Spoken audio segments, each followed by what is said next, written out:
Hello, viewers. Good morning from Nigeria, and welcome to another edition of the Farmer Aspire program. I think from the chat we have 4 persons. So, I let's see how the number increases. Then we kickstart immediately. So, for the early bets here, welcome. You could just say hi on the chat box. Just drop a hi on the chat box. Let's know you're live with us. And maybe tell us your expectation from today's program before we kickstart in full.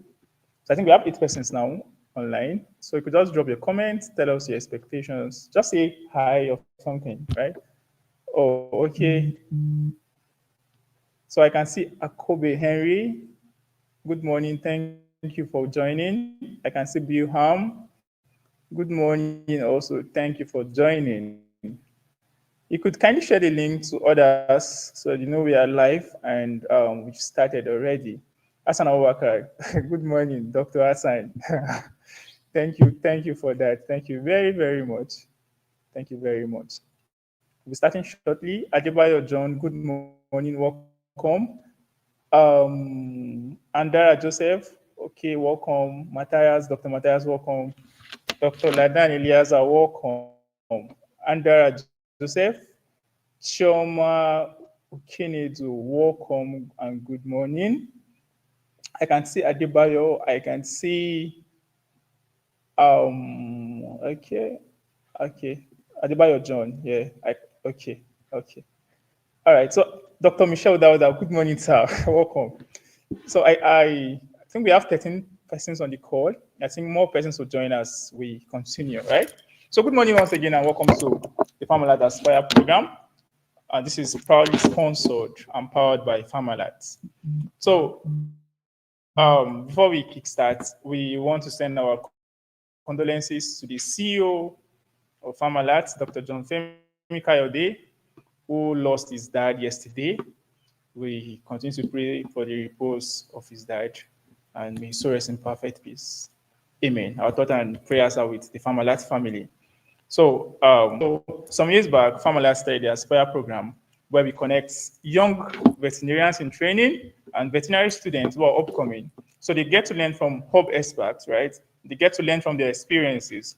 They try to leverage on some of the challenges these hub experts were able to navigate, on their way to success, on their way to the successes they've been able to achieve for the time being.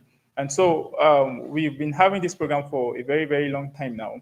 And on today's episode, making an impact beyond the clinic. That will be our topic of discussion for today. And I'm excited that this will be a very lively session because trust me, our hub expert is someone who is so grounded in this, and I'm sure it's going to be interactive. It's going to be as lively as possible. Right. So I want to introduce our expert for today, Dr. Mrs. Grace Kia. She is a mother and a very key figure in the veterinary public health space in Nigeria. And it's our pleasure to have her on this program today as the hub expert. So quickly, I want to read through a citation so you get to know who our hub expert is for today and get yourself abreast. Dr. Grace Sabonokia is an associate professor at Ahmadu Bello University, Zaria, and she's a public health and preventive medicine veterinarian with over 19 years of experience in zoonotic disease and surveillance, prevention and control. She has trained numerous disease detectives through programs such as the NFLTP, the ISAVEX program, which has strengthened the Nigerian public health response. She has also been able to involve in other programs such as the MacArthur Foundation for the MacArthur Foundation Center of Excellence in Veterinary Epidemiology, also the Master of Public Health program at the Royal Vet College, London, in the UK. She has also participated in the postgraduate programs in the Faculty of Veterinary Medicine and Life Sciences, ABU Zaria, Infectious Disease Epidemiology at the University of Glasgow, Scotland, in the UK, Africa Center of Excellence for Neglected Tropical Diseases and forensic biotechnology, amongst others. Her extensive research on rabies led to her founding the War Against Rabies Foundation in 2017, which is a registered charitable non-governmental organization, and it's centered on One Health. And this has led to nationwide outreach, sensitization, vaccination campaign, and others, all in the aim to combat the deadly or preventable disease, rabies. She has received prestigious awards, which has supported her training at the University of Georgia, Athens, and the US Center for Disease Control. She has authored over 50 peer-reviewed publications and received numerous awards of excellence from her students, the Kaduna State Veterinary Sector, the Nigerian Veterinary Medical Association, amongst others. She's also a fellow and consultant of the College of Veterinary Surgeons Nigeria, and she has continued to shape a future of the veterinary practice, especially the public health sector in Nigeria. So it is my honor and privilege to welcome on board Associate Professor Dr. Grace Sabo Nokia. Thank you very much, Ma, for joining. It's glad to have you and to see you on the screen. So, Ma, you can have the stage now. Thank you. Thank you very much, Dr. Theophilus Sani. It's a pleasure being here. And I want to thank everyone that has been able to join this meeting. So we're going to take a look at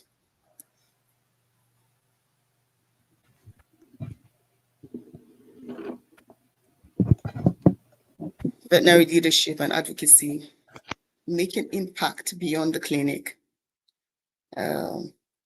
How can we as veterinarians make impact beyond the clinic? First of all, what is leadership? Leadership could mean different things to different people. For me, there are some certain key quotes by some leaders that I love so much, and it speaks to what I think leadership is from personal experience. So the first is by Miles Monroe, and he said, leadership is the capacity to influence others through inspiration. And this inspiration is motivated by the passion that you have, generated by the vision, produced by a conviction, ignited by purpose.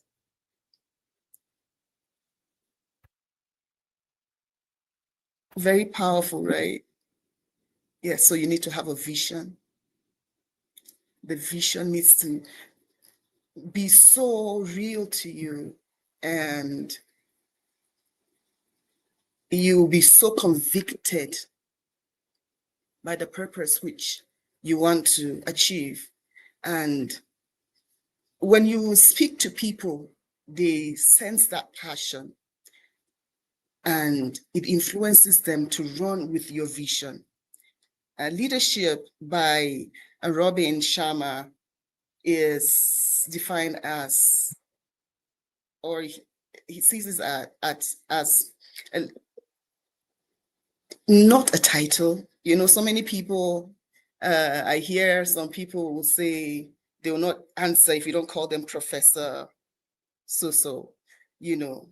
But it's not about the title, the title CEO or governor or president or chairman. It's about the impact and the influence and inspiration that you have. Impact influences, it involves getting results. Influence is about spreading the passion you have for work, for the work that you want to carry out. And so you're able to inspire your teammates and clients that come your way. So veterinarians have advocators. They advocate. we'll see later more on this. Veterinarians are educators. Veterinarians innovate, and they are policy influencers. We've had so many positions that have been led by veterinarians. We've had vice chancellors that are veterinarians. We've had, I mean, even the Nigeria's top polio was led by a veterinarian, Dr. Endi Waziri, and she did a lot of work advocating, educating people, and influencing policy. And today we are said to be almost polio free. So leadership is taking responsibility while others are making excuses. A leader doesn't make excuses. A leader finds ways around problems. They're problem solvers. So as educators, the vet speaks up. The vet supports and takes action, makes recommendation for something important.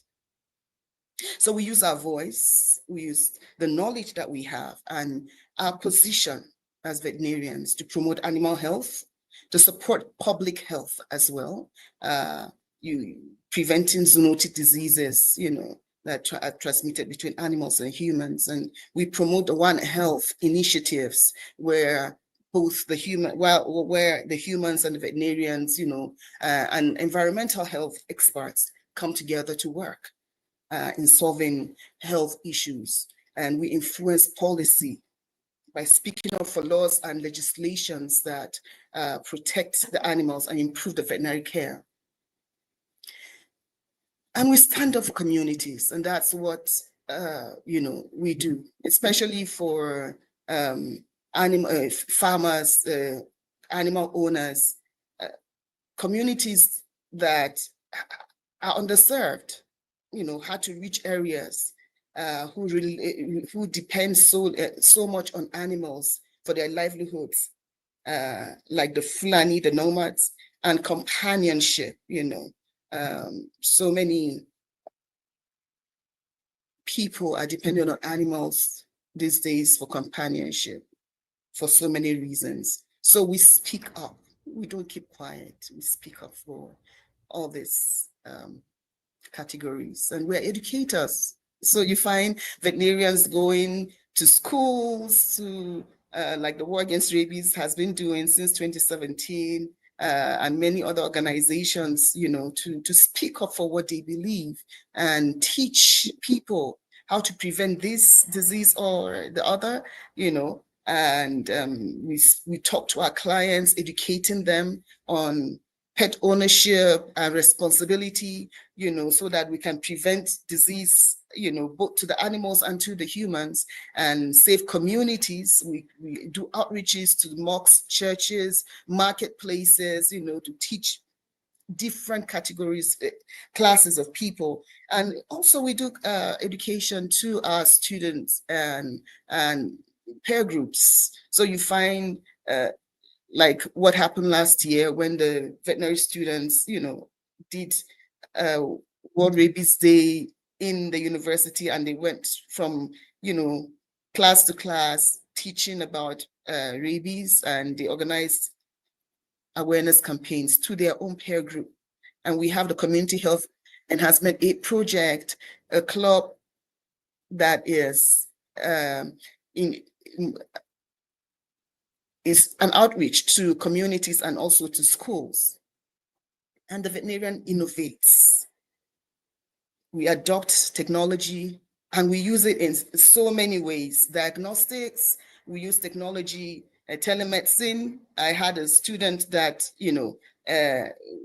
invented this program whereby veterinarians can respond to clients' needs and even discuss among themselves all through, the IT.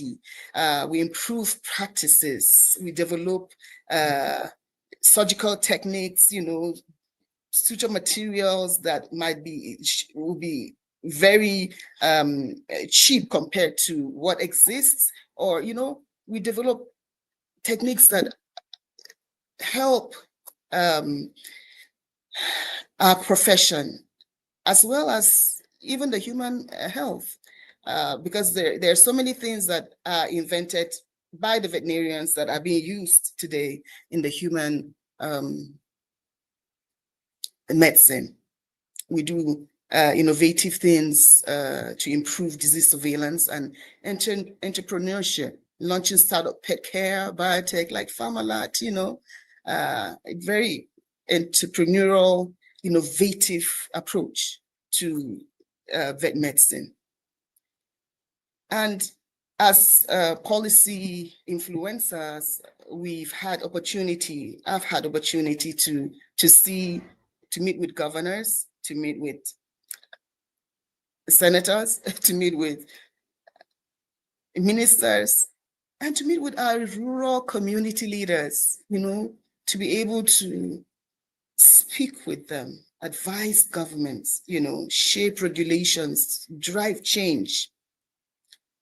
Sorry for that. And then, so making impact beyond the clinic, in summary, is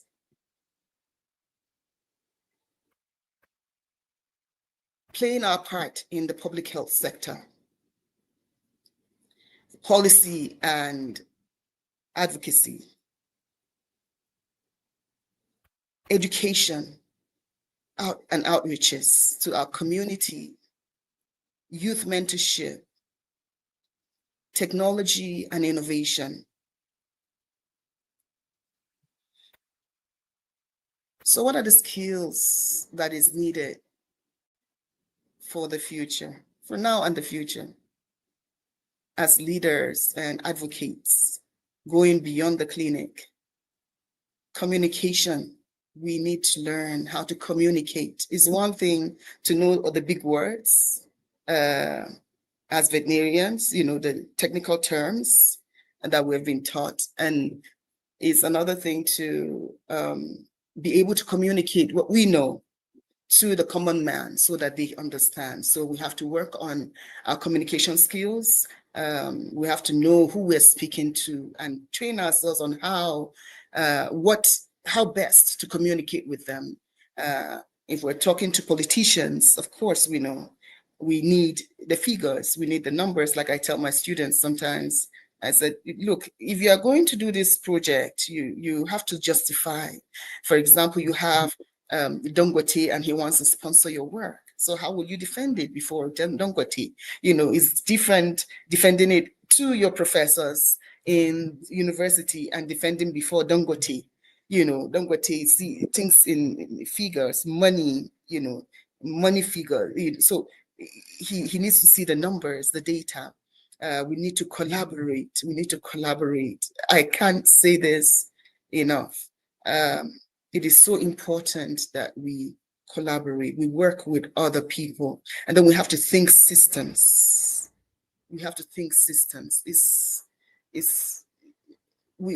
just think about, okay, how to solve this animal problem that has been presented to us in clinic, but we have to think on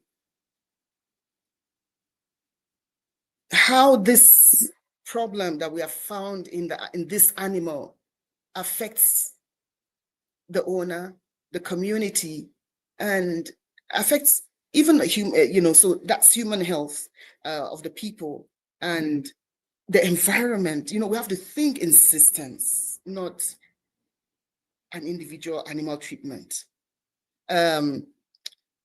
We need emotional intelligence and resilience, that non-giving up attitude. There's a problem, you do all you can to see how you can bring solutions, because you have the answer. If you don't, then you seek for somebody that has the answer. The internet is full of such opportunities for you to reach out to people to get answers. So we push, we don't give up. Lifelong learning and adaptability. We are always learning. Daily we are learning. We never come to a point that we think we know it all. No, we learn from anyone. So there's this sometimes we think as veterinarians, there's no job. We have too many veterinarians. We don't have too many veterinarians in Nigeria. We don't, because not in Nigeria, the thank God we have the Federal Ministry of Livestock and Development now. You find out that we need so many veterinarians. So far in Nigeria, we have just 10,000 veterinarians. Now, looking at the global impact, over 120,000 practicing veterinarians exist in the US alone. However, there has been growing demands because there are other countries, like African countries, that I was shocked to discover when we were doing an FAO meeting in Abuja that they don't even have veterinarians. Like Sierra Leone, I think the last 2 veterinarians that they had have retired. So with Nigeria having veterinarians 10,000 is not even enough for us. Talk more of supplying other countries. But nevertheless, there are opportunities for veterinarians to go to other countries and help and practice and influence the animal practice, influence policy, etc. So it is said that there's going to be a shortage of veterinarians by 2030 in the US. Shortage of nothing less than 24,000 veterinarians, despite the new graduates that they're having, and those that are moving from countries like Nigeria to the USA. So the economic power of the pet industry is projected to reach 140 billion, and all spent on veterinary care. So there is room for veterinarians, and we need to, own up to our responsibilities and be the best that we can be. So please, I just want to say, as a vet, you need to find your voice and use your training to lead. You're not leading because you want to make a name. No, you're leading because there is a need, and you are fixing yourself in the place to meet the need. Join professional bodies. We have the VCN, we have the MVME, we have so many professional bodies, whichever you want to join that speaks to what you want to solve. Like, as you heard from my bio, I am in so many conservation and biodiversity groups, as well as, I'm in so many other, I'm in the MVMA. I am an activist of the MVMA. I remember I used to send my students to present every year their project, because I just want to develop in them that you belong somewhere. By the time you're graduating, know that there's a bigger body that you belong, So we start teaching them right from when they're young to be part of MVME. So you can volunteer. Like, we have so many vet students and students in biological sciences and etc. joining to be volunteers in the War Against Rabies Foundation. And you can start your local initiative, like Dr. Theophilus Sani, who is the moderator for this program, started as a student the Youth Drive Africa initiative. And so ask yourself, what will your legacy be beyond the clinic? I just want to leave us with this few quotes. I want you to think of who you are as a veterinarian. You're not just an animal doctor. You are an advocate. You are an innovator. You are somebody that is trained to impact the policy. You're an educator. Being a veterinarian is not just a job, it's a calling. When you see it like that, you don't play with it. It's a calling. Veterinary medicine is a unique blend of science, compassion, and problem solving. It's a profession that works with the heart. You love the animals, you love the people enough to sacrifice and solve their problems. Veterinarians don't just treat animals, they treat the people who love the animals. Thank you so much for listening, and I'm looking forward to your questions and comments. Thank you so much.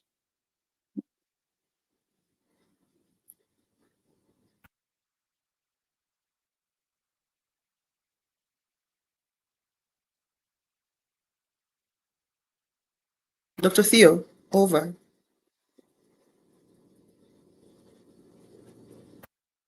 Hello, Dr. Theophilus.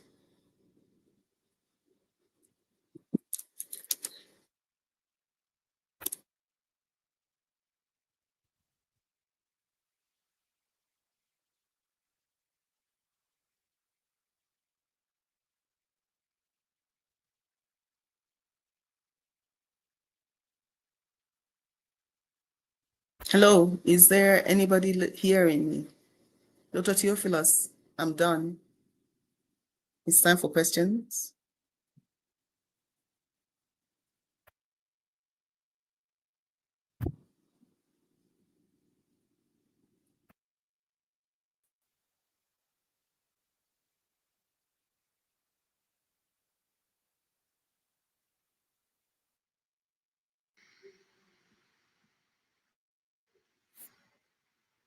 Okay, so thank you very much, Ma. Can you hear me? Can you hear me, Ma? Yeah, I can hear you. Okay, yeah, so thank you very much for that insightful presentation. Sorry, we had some logistic challenge which we are trying to fix. That's why you had that brief from us, right? So thank you very much for that. So Ma, you said so many things, right? And I think I just picked some points, some focal points for me. You said veterinarians don't just treat animals, right? They treat the people. And for me, that's something very, very remarkable, right? Because the people own these animals, right? So if you treat the animals, you're treating the people. So we're not just treating animals, you're treating people too. We are bringing solutions to people's need. And it's something I think that is very, very key. Then you said also that find a voice and use your training to lead. Find a voice in whatever you are doing, right? Find a voice in that part of advocacy you are doing, and use your training from the vet school to lead. As they always tell us, as a veterinarian, as a vet student, you can fit into any place, right? And all. And for me, you just highlighted how important the veterinary curriculum is to the growth of individuals. Now, I want to ask a question quickly, Ma. You said there will be shortage of 24,000 veterinarians in the US by 2030, right? So, what are the opportunities for Nigerian vets? In Nigeria, we have over 10,000 vets, right? And people are still out there, probably looking for what to do, looking for job opportunities and all of that. But here you are in the US, you have shortage of veterinarians. By 2030, you have shortage of over 24,000 vets in the US. So what opportunities are there? How can the Nigerian vets go into a system like that where services are needed, where they have this shortfall of manpower, and there will be like a transfer of or such to countries like that. So, Ma, before you answer that question, I also want to thank our viewers so far. Thank you for your active participation.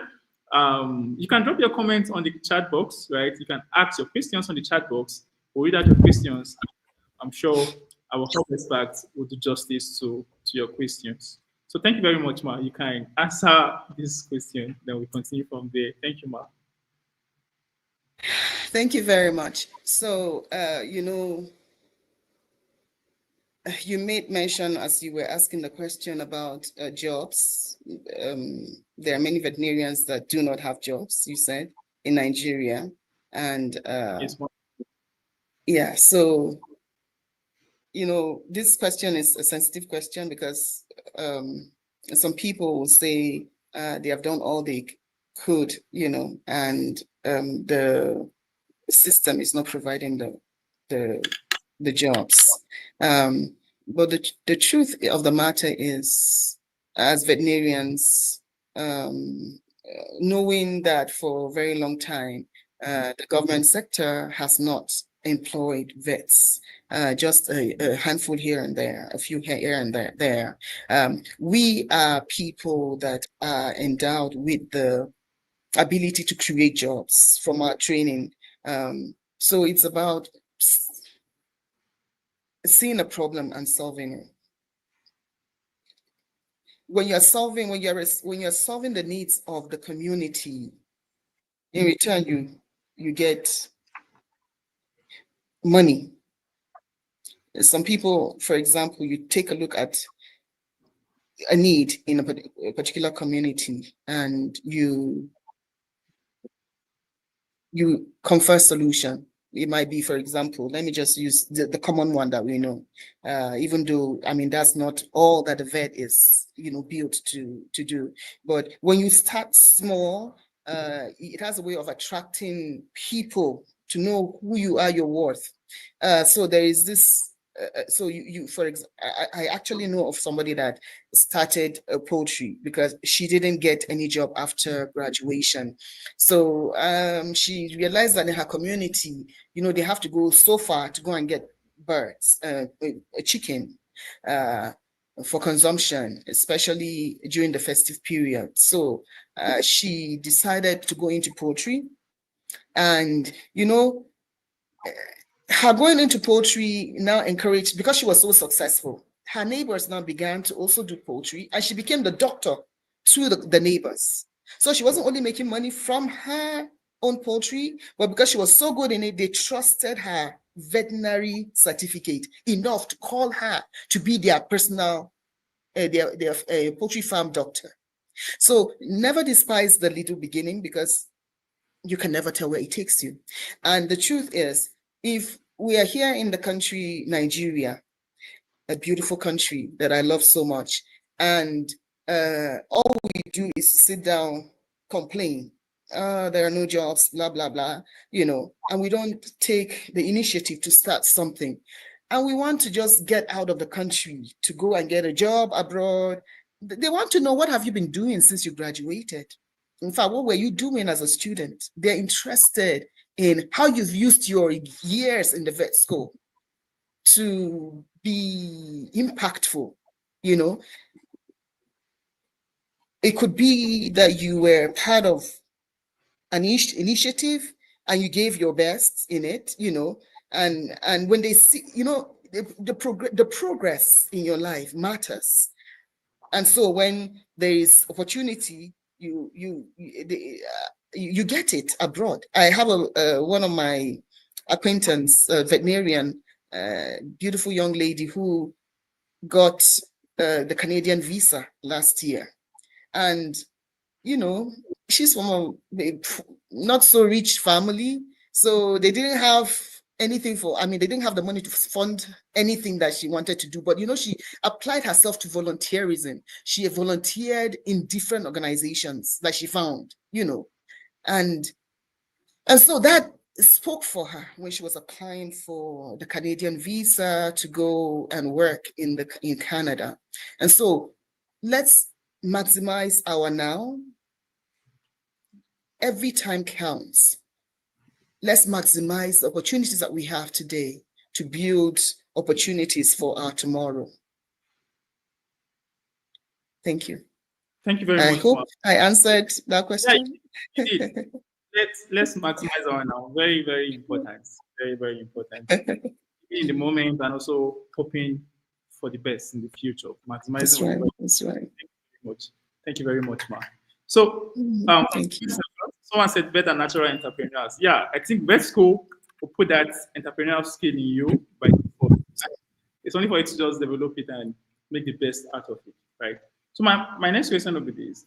You are part of a network of so many organizations. You talked about awards and so many achievements you've been able to get for yourself and for the veterinary space, which we are very, very grateful for, right? So as young veterinarians, as veterinary students, are there like specific networks or fellowship programs or platforms you can recommend for veterinarians who are interested in public health, maybe climate change and policy influence? Are there specific network you can recommend where they could build themselves, where they could volunteer while going forward, and it could speak for them? Okay, thank you very much for that question. So there are networks that I think will be good for people to to join. First of all, I'll start from home. NVMA is a great network because you go and you meet people that have been in the space for a long time. You also meet your mates. You learn a lot from these people, and you are able to pick out who should be your mentor based on their vast experiences and achievements. So that is key. Then we have, platforms like the NGOs, local and international. Local and NGO, I believe that people, the vets that have been part of, for instance, War Against Rabies Foundation, that have been part of uh, some other local organizations, and platforms like FAO, WHO, who sometimes have opportunities for internship. I'm sure such people haven't regretted. So we have One Health platforms, even with the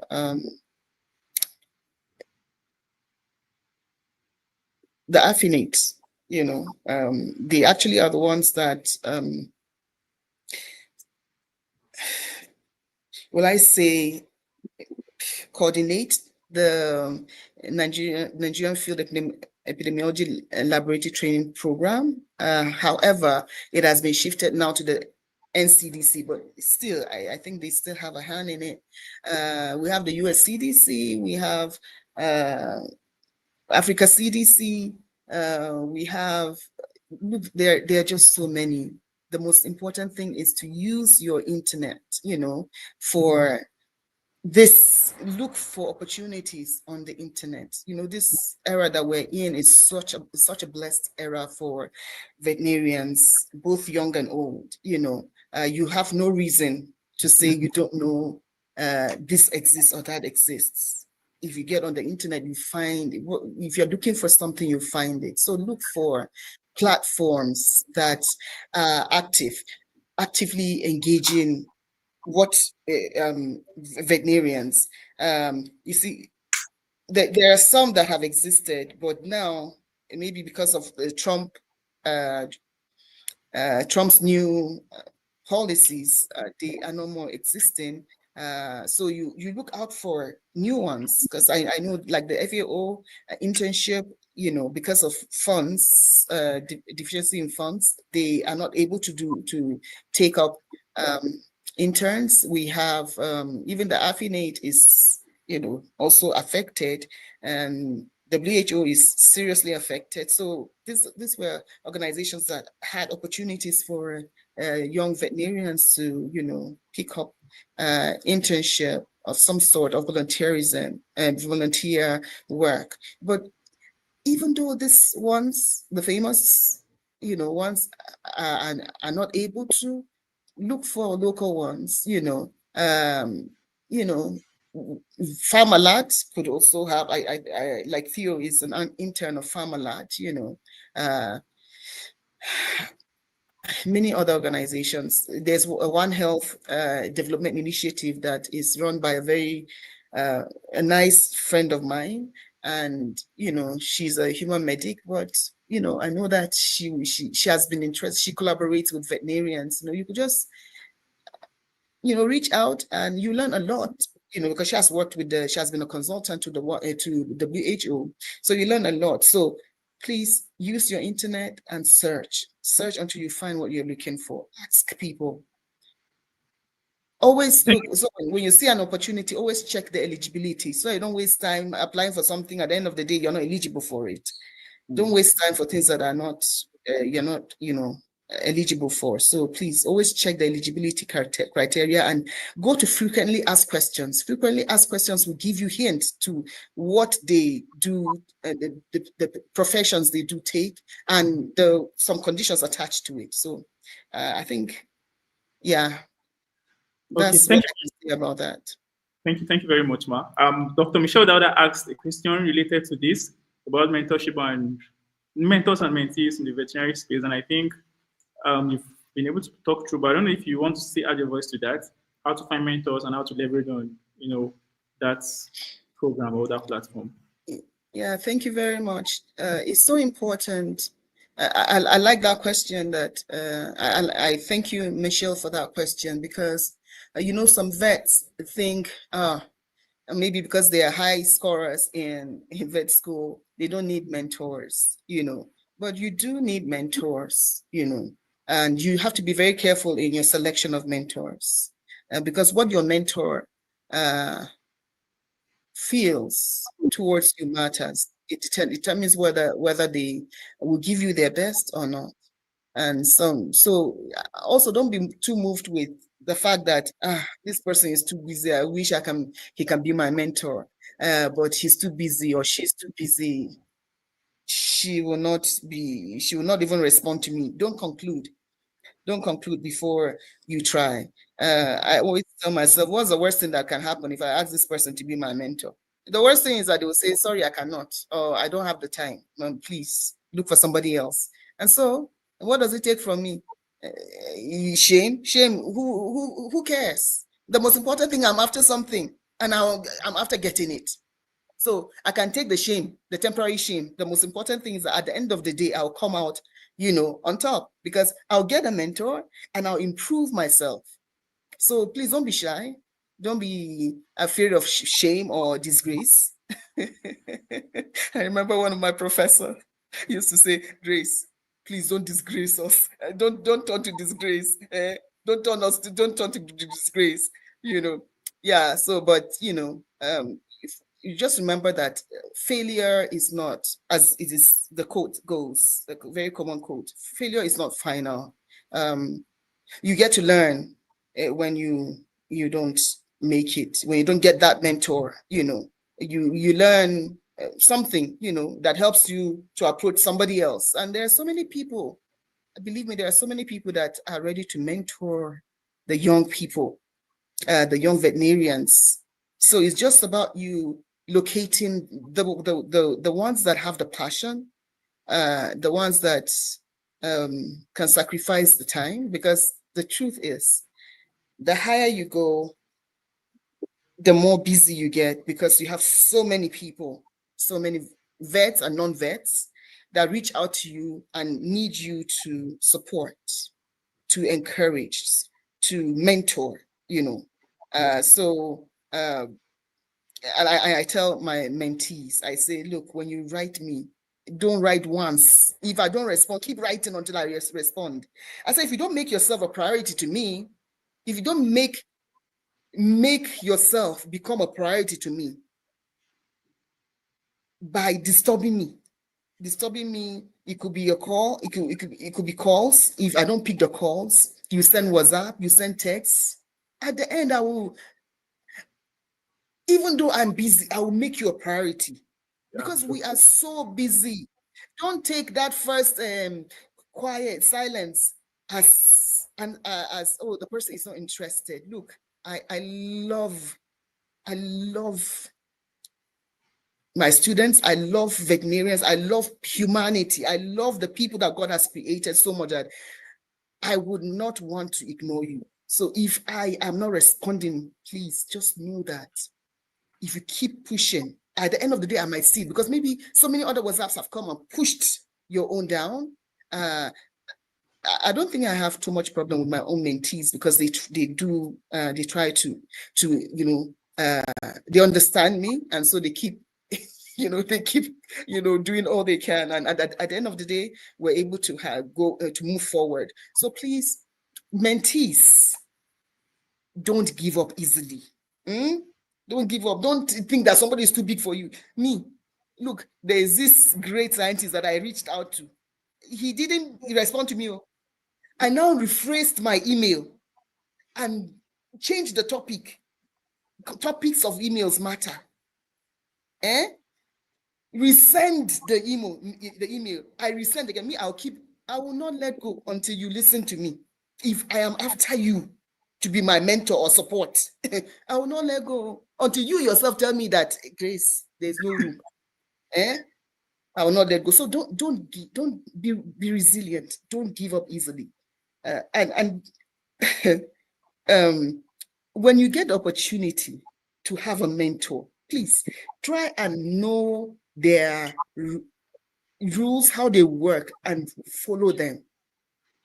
Don't be expecting, even though I do it, don't be expecting the mentee, the mentor, to be writing you, reminding you of what you are supposed to have done. Even though I do that, I call sometimes, but as a good mentee, you need to keep up with your assignments. You do the assignment and get back. Oh, sir, I have done this, what you have asked for. What is the next step? Let the person feel, you are very, hardworking. It's very important for your mentor to think you're hardworking, because no good mentor is lazy. Most good mentors don't sleep 24 hours, don't sleep 7 hours. They work. So they want to work with people that are serious, that know what they're out for. So, and please take time also to check YouTube's, on mentee-mentor relationship. I remember in 2020, when I wanted to reach out to a mentor of mine to mentor me, and she accepted, I said, I beg these Oyibo people, let me see, what are their expectations of mentee? So I went to YouTube, I searched mentor-mentee relationship. Oh my God, videos came out.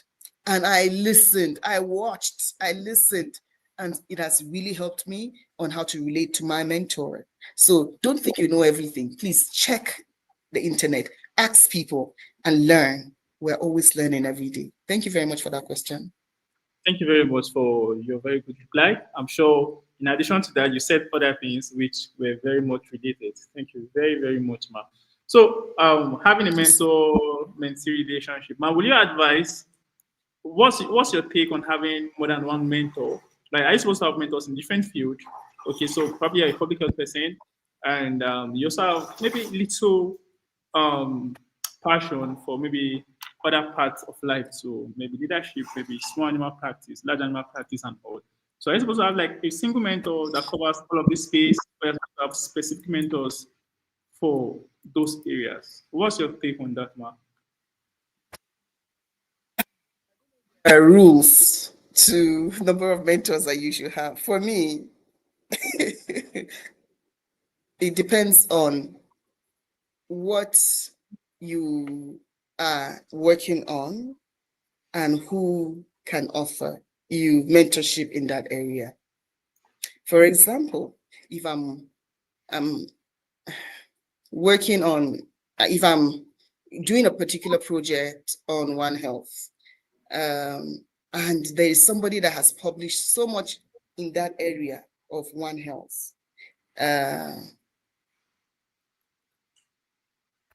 even though I have mentor in, let's say, molecular genetics, I will still reach out to an expert.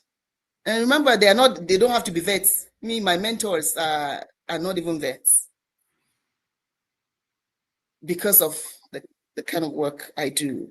I have, in the past, I've had vets, so as you also progress, you get to a point that some that used to be your mentors, like, are no more relevant to what you're doing at that point. So, for example, I have a mentor in molecular genetics, Professor Christian Happy, and I'm really very proud of that man, because he's making Africa proud, and but I also have a mentor. I have a mentor in the UK. I have a mentor in the US. I have a mentor, in the Faculty of Veterinary Medicine, ABU Zaria. I have a woman professor that there are some certain things when I need guidance, I need direction, I reach out to her, So, and then there's something very funny. I've been saying, oh, I need a mentor for my, in the area of NGO, so that I can do war against rabies very well. And some people look at me, Ma, what do you need mentor for war against rabies for? I mean, to help you in war against rabies for? Because I was saying I was applying for a certain grant because I want them, they provide mentors, And I'm like, look at these people, they don't know that I have need. I have need. Yes, internet teaches me. I go and, you know me on YouTube, I go to YouTube to ask questions, to learn, but look, there are times that you want to talk specific problems, issues that you have in a particular area, and you want somebody that has had experience in that area, that you would talk to, and so the other mentors that I have, because they have not had that, they are not in that area, they might not be able to give me the guidance that I need, and I need, so yeah, you have to be honest with yourself. This thing that you're into, do you have questions? Do you think you have, you need some guidance? Then you need a mentor in that area. So we have to be humble and seek help. And remember, please, it doesn't matter the age of the mentor. It doesn't matter. Age doesn't matter. Experience matters. If the person has the information, has the experience you need, that is what counts. So you respect me. You see, one of my mentor, she's about 4 or 5 years younger than me. But if you see me with her, I don't even behave as if I am her senior. Because as far as this mentorship is concerned, she is my senior. And so I will drink from her. So be humble enough to learn from anyone. From anyone that has what it takes, be humble. Me, I used to tell my students, I said, if a lecturer has an information that I need, even if he says, go and sweep, as long as it's something good that he's asking me for to do, I will do. Anyway, they know me. Nobody will ask me for anything bad. So they will ask me to do something good. Me, I don't mind going to sweep your office. At the end of the day, just let me learn what you want me to learn. So we have to be humble and teachable. Sorry, I hope I didn't take too much time. Thank you very much. I think I want to use the last thing you said: be humble and be teachable, right? You can have mentors from different aspects. Just like someone commented just now, is key. Yeah, humility is key. Then we had a question too from Native Soul. He said, the veterinary school, how do we improve entrepreneurship course in the veterinary school? Because most of us just pass to cram exams, right? And the topic is making an impact beyond the clinic. So by default, if you go to vet school, if you go to medical school, it's believed that you're supposed to be a doctor and you're supposed to work in the clinic. But making an impact outside the clinic is what this person is saying. How do you improve those entrepreneurship skills that you've learned from? How do you leverage on those things to make yourself better and to probably create solutions to problems in society? So yeah, that's a very poor way of thinking that so many veterinary students have. Just thinking that they're just here to read and pass. For me, while I was in veterinary school, it wasn't really about reading and passing only. I wanted to understand and apply my understanding to solving problems. So I think that is a strength that I had, and I think it's a very good strength for everyone to develop as a student, not to only think about reading and passing only, but how you can make impact with what we are learning. I remember how that when one of our professors came in and taught about, fishery. I mean, he taught this fishery, Professor O'Neill is his name. He taught it so well that, believe me, I had a proposal. I wanted to start fishery in the veterinary school, so that other students can practicalize what we are learning, from the theory. So for me, when you teach me, I see in pictures, I see the application of it, and I think that should help us as veterinarians. Like you, Dr. Theophilus, I mean, I'm really proud of what been doing. You've been able to see a problem, and you started Youth Drive Africa. You know, we don't, we have to see.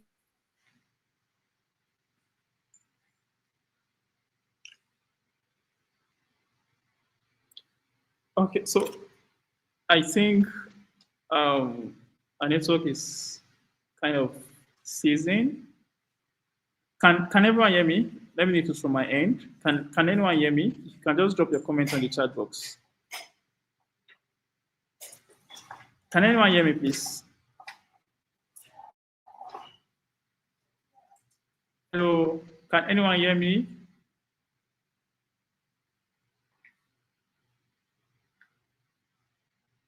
Okay, okay. So I think the network issue is from our end. So I think we've had so much. Let's allow her to join back. If you have questions, you could still drop your questions, your contributions in the chat box so we can answer all of these things together. But while she joins back, she said so many things. She talked about being humble, being teachable, and finding a mentor for that space you have, right? If you have a particular interest, try to find a mentor in that space that could help you leverage on opportunities and try to research, right? Go online, go on YouTube, learn what is best to do to get a mentor attached to you, to get your mentor stay on you, right? Try to have a network of people, a platform where you could leverage on and all of that. I want to believe that this session is not just for veterinarians, right? Because I've seen people who are also in the medical field who have joined this session. So it's not just about veterinary medicine, but it's about leadership, it's about advocacy beyond the clinic. As a medical person, what else can you do outside the clinic? You are joining, you came to vet school, you came to med school, after 6 years, after 7, 8 years, what is left for you to do? Are you going to be just like any of those doctors? What can you do differently? And what can you leverage on to make those things? She talked about some platforms you can leverage on. She talked about Happiness. She talked about FAO. She talked about Pharmalat. Talked about WHO, right? Talked about different platforms. But the problem is these international organizations now have got an issue with funding, right? Donald Trump factor is really, really affecting everyone, right? So, but we can still go through local organizations, still leverage on these things, and see how we can volunteer, how we can build ourselves, how we can, build this network and move from there, right? So I think she's trying to join back, right? So you can still drop your questions on the chat box, you can still drop your comments and make your contributions on the chat box while she tries to join back, right?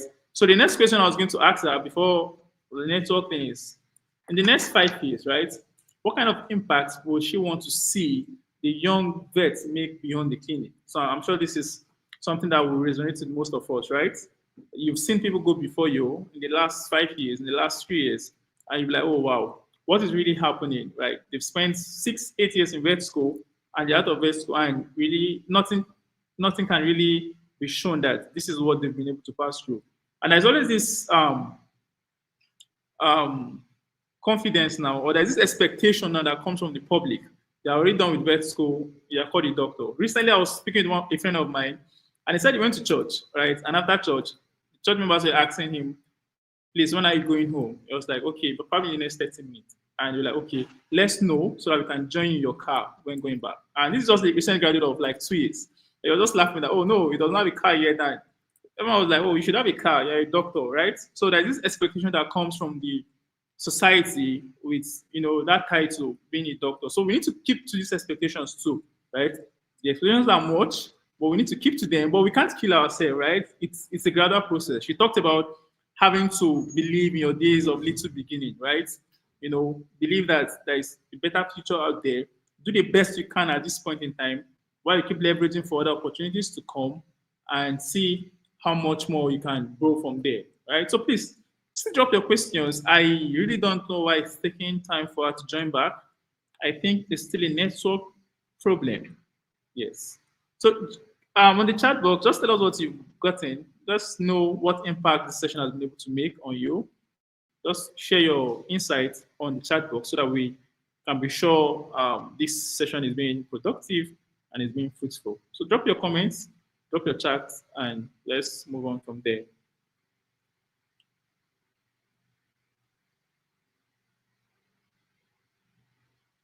Okay, so I think she's still trying to join back. So let's kindly hold on while we reach out to her to join back, please. Let's hold on while we we try to add her back to the studio.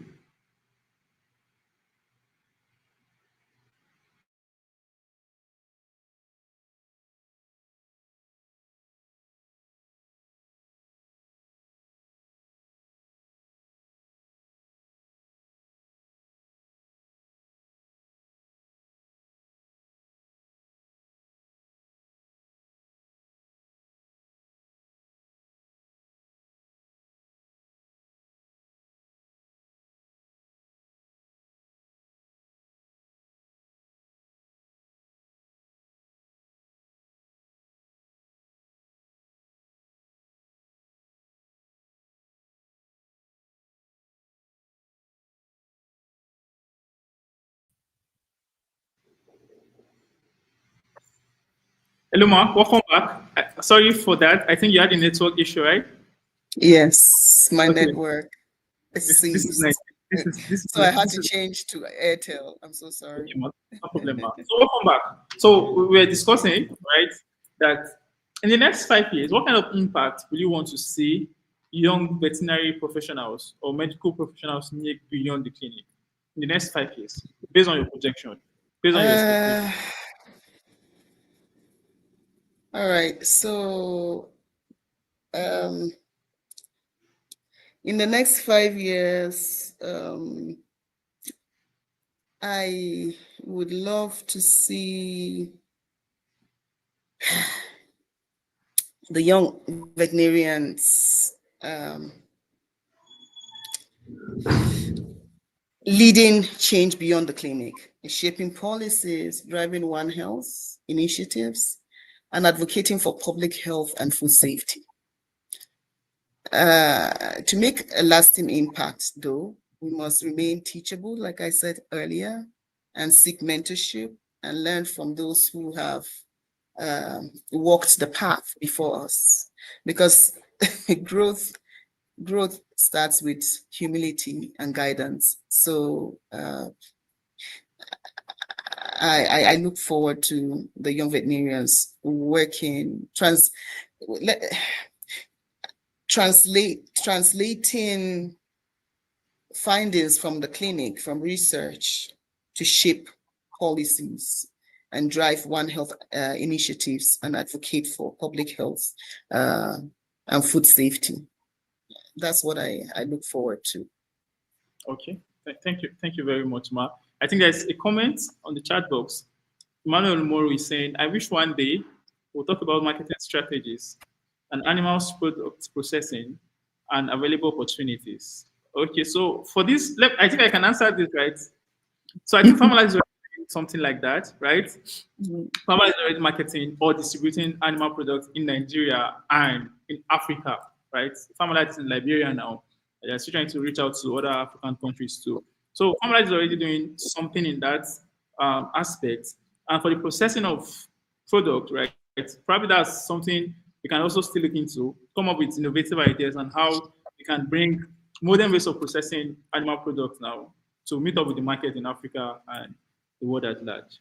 Then Stephen Abiodun said, And I think to add to that as well, we just got a Federal Ministry of Livestock Development not too long. So I believe that that's also part of their thrust. And so we're expecting to see lots of changes in the field of veterinary medicine, applied veterinary medicine soon. I hope. Let's just keep ourselves relevant in those areas so that when the opportunities come, we'll be recognized and we'll be brought in to play our role in that. Thank you. thank you very much for your contribution, Mark. Thank you very much. Then, okay, Stephen Abiodun said, pressures and expectation, but it feels with good communications and humility, that is ability to learn, or we get there. Yes, so we're talking about the pressure from the society, right? When it ties to having to be called a doctor, right? There's this pressure that comes as a young veterinarian who is just leaving vet school.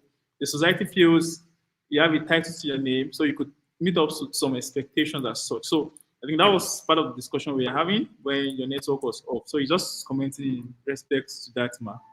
Yes, ma. Okay. Yes. I wish I was part of the discussion to learn.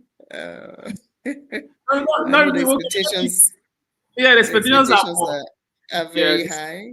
they're very, And very but I think what I can say is be true to yourself. Be true to yourself. true to yourself. Don't be out to impress. Don't be out to impress anyone. It's you're the one that knows where the shoe pains you, as they say, right?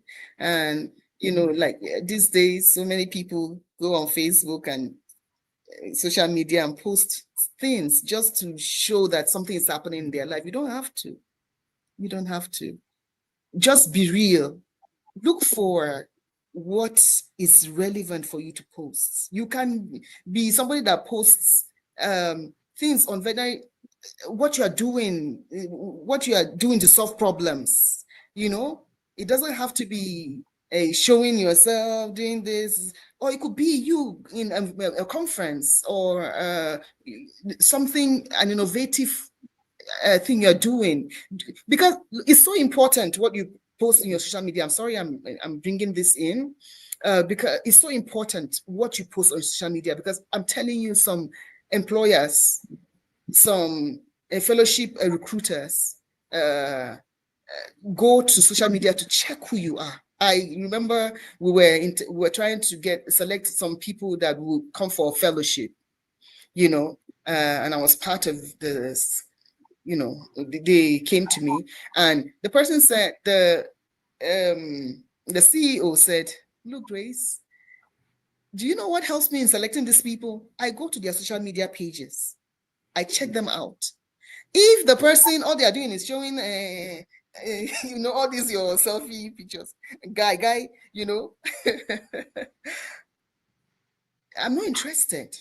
But if it's somebody that, posts something to do with their profession, their drive, their purpose, their passion in the outreach to the community, using their profession, I know that this person is serious. I know that if I educate this person, he will be passionate about even what I'm educating him. And the person will do likewise on their social media page.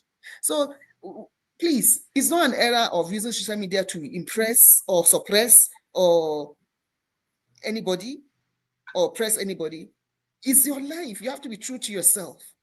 If it's not happening, you don't have to post pictures. Post things that are relevant to your growth. That is so important.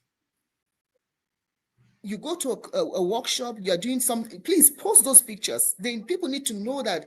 I mean, you're not posting it so that people know that something is happening to you. No, you are posting because you maybe you just want to educate people that, look, there is an opportunity in you attending this meeting or something. And whatever you find, if you know there's a conference, a workshop or something online, you can share it. Or grant application, share it with friends. Guys, there's this thing, apply. It does not stop you from winning if it's God's will for you to win. Don't be competitive. Don't hoard knowledge. Don't hoard knowledge. I remember my husband used to say, Grace, try it first. Let it work before you start telling people. The truth is that I don't even like applying alone. I want as many of us to apply, because I know that if I don't get, let one of a friend of mine get it. That will comfort me than me not getting, and then the other people that I know are not getting. And for me, Africa, Nigeria, I like my people getting opportunities. So if I'm not going to get it, I say, look, let other people also get it. That it will comfort me. Recently, there's a grant that was being applied that we wanted to apply for, and I was wondering why why these people not applying for it? I don't want Nigeria to lose out of this. When I discovered that already there's an organization that is spearheading that same grant, I said, oh, fine, let me rest then. At least somebody in my country is applying for it, because it has to be one person per country, one organization leading it per country. So I was so happy. I could choose to be jealous, but there's no need to be jealous. You stampede your growth by being jealous, envious. You can't afford those toxins in your system when you are growing, even after you have reached anywhere. Don't allow competition, jealousy, envy. They stampede your growth. They blind you from seeing the way forward. Hate, you can't afford to have those. You must love people, you must appreciate people, you must respect people, and continuously be humble to learn and be guided by others, no matter their age, no matter how poor they look. If they have something for you, go for it. Learn from everyone. Thank you very much. Thank you very, very much for your time, Ma. Um, yeah, you talked about not hoarding knowledge and not being competitive, not being jealous, and not being envious, right? That all of these things stampedes growth. And I'm sure this message is sinking to the young veterinarians on this call today, and it's a call to action. So, Ma, so to end this session, right, I want to ask, right, what challenge can you leave for young veterinarians today, or what call to action would you want to leave to young veterinarians as we end this session? We talked about what you want to see in the next 5 years, right, from them. So, as at now, what's the call to action? What challenge are you putting out there to them to achieve? Sorry, I don't know if it's your network or mine. I couldn't hear you any longer. Okay, but can you hear me now, But Ma? now I can hear you. Yes, I can hear you Okay. now. So, just before now, we talked about expectation, right? What you want to see in the next 5 years from young veterinarians, right? So, a call to Yep. action. What challenge will you want to leave to veterinarians now? I mean, young veterinarians to achieve. What call to action will you want to leave as a challenge to them as at now? I'm sure they must have picked a few already. I just want to say, please don't wait to be invited to lead. Don't wait to be invited to lead. You see a problem, you have the solution. Think about the solution because you're endowed with solutions. Learn. Start from where you are. Start small. It doesn't have to be big. That's one key thing I learned from my training in the Pasture Institute. I learned that, look, yes, as rabies activists or as people that are after rabies elimination and prevention, we have the big picture that we want to eliminate rabies. You know, it could be from our country and from the world, but we have to start small. So don't despise the little beginning. Don't despise that little, maybe reaching out to your community and enlightening them about rabies and trying to see how you can encourage them to vaccinate their dogs, etc. Just for example, use your voice, use your skills, your passion to solve real problems. But as you rise, I have to keep repeating this. Stay humble. Stay humble is key because every day you have to work on that. The higher you go, the more temptation you have to be proud. You can't afford that. It also destroys great men and women.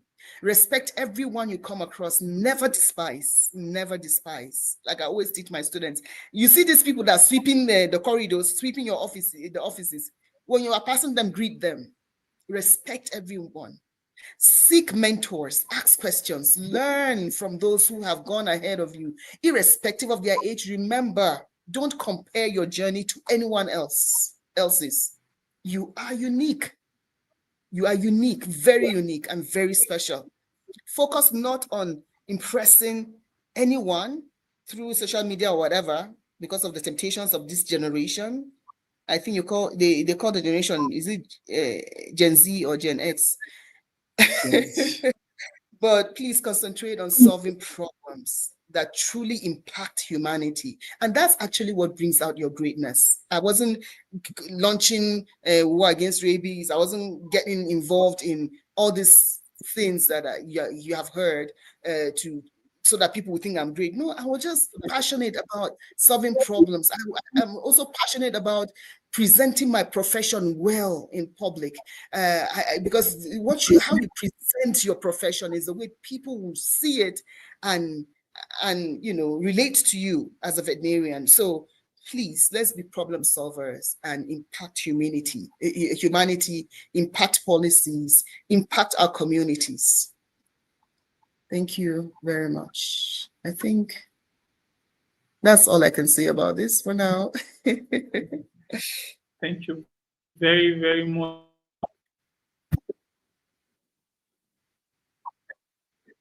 Thank you very much, Ma. Thank you for your time. You said so much, and you've been able to answer the questions as much as you can. Then I think there was a comment earlier before now where someone asked how you can join your foundation, the World Against Rabies Foundation. So if you could comment on that and maybe give a last comment before we leave, Ma. Okay, so thank you very much for that question. I feel honored that you're Hello, Ma, asking. can you hear me? Yes, can you hear me? Hello? Oh my God. Can you hear me? Hello? Hello, Ma, can you hear me, Ma? Yes, I can hear you. Yes, can you hear me?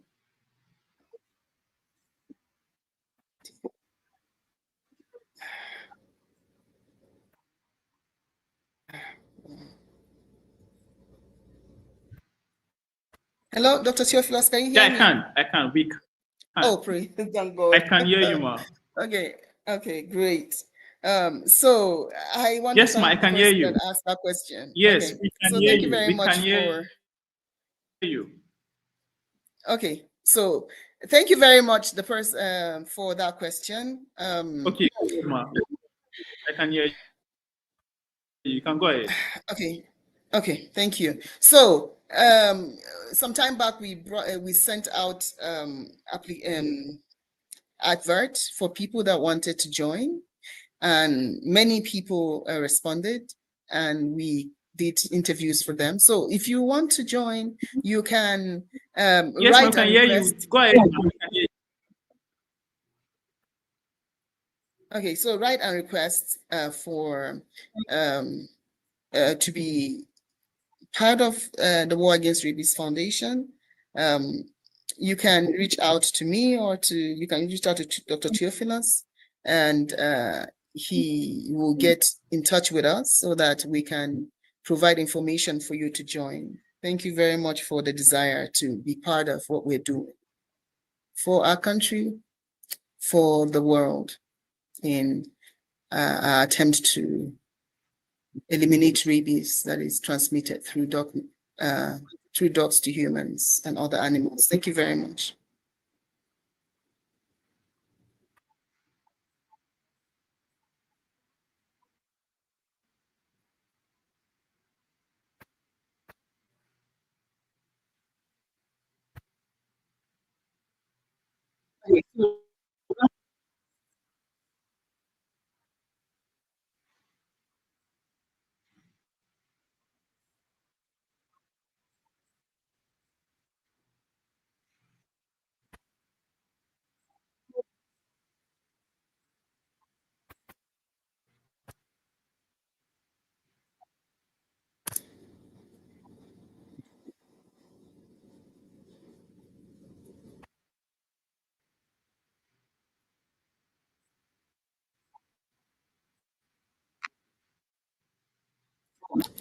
Hello? Hello, did you hear me?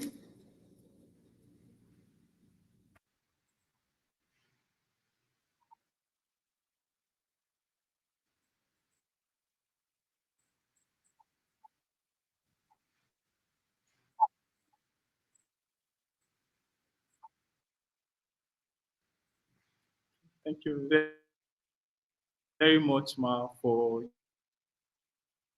your answers. We truly appreciate your time. It's been a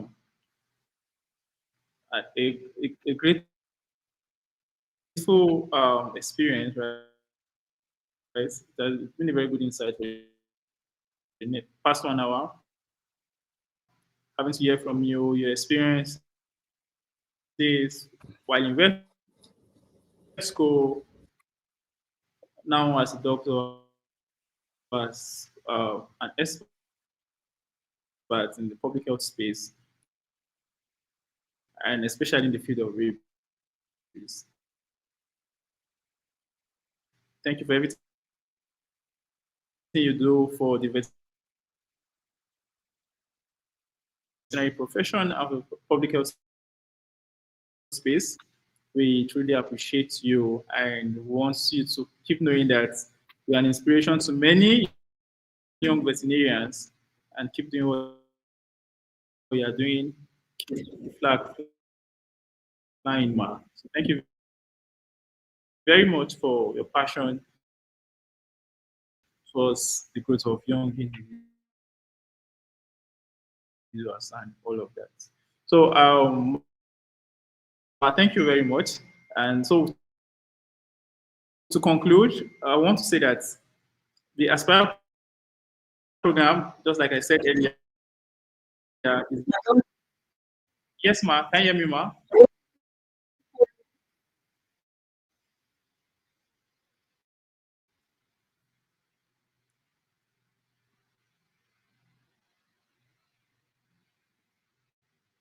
Hello, ma. Can you hear me?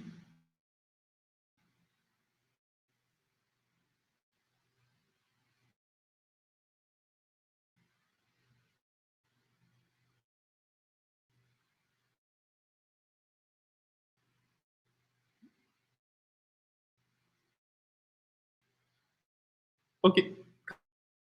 Can everyone hear me?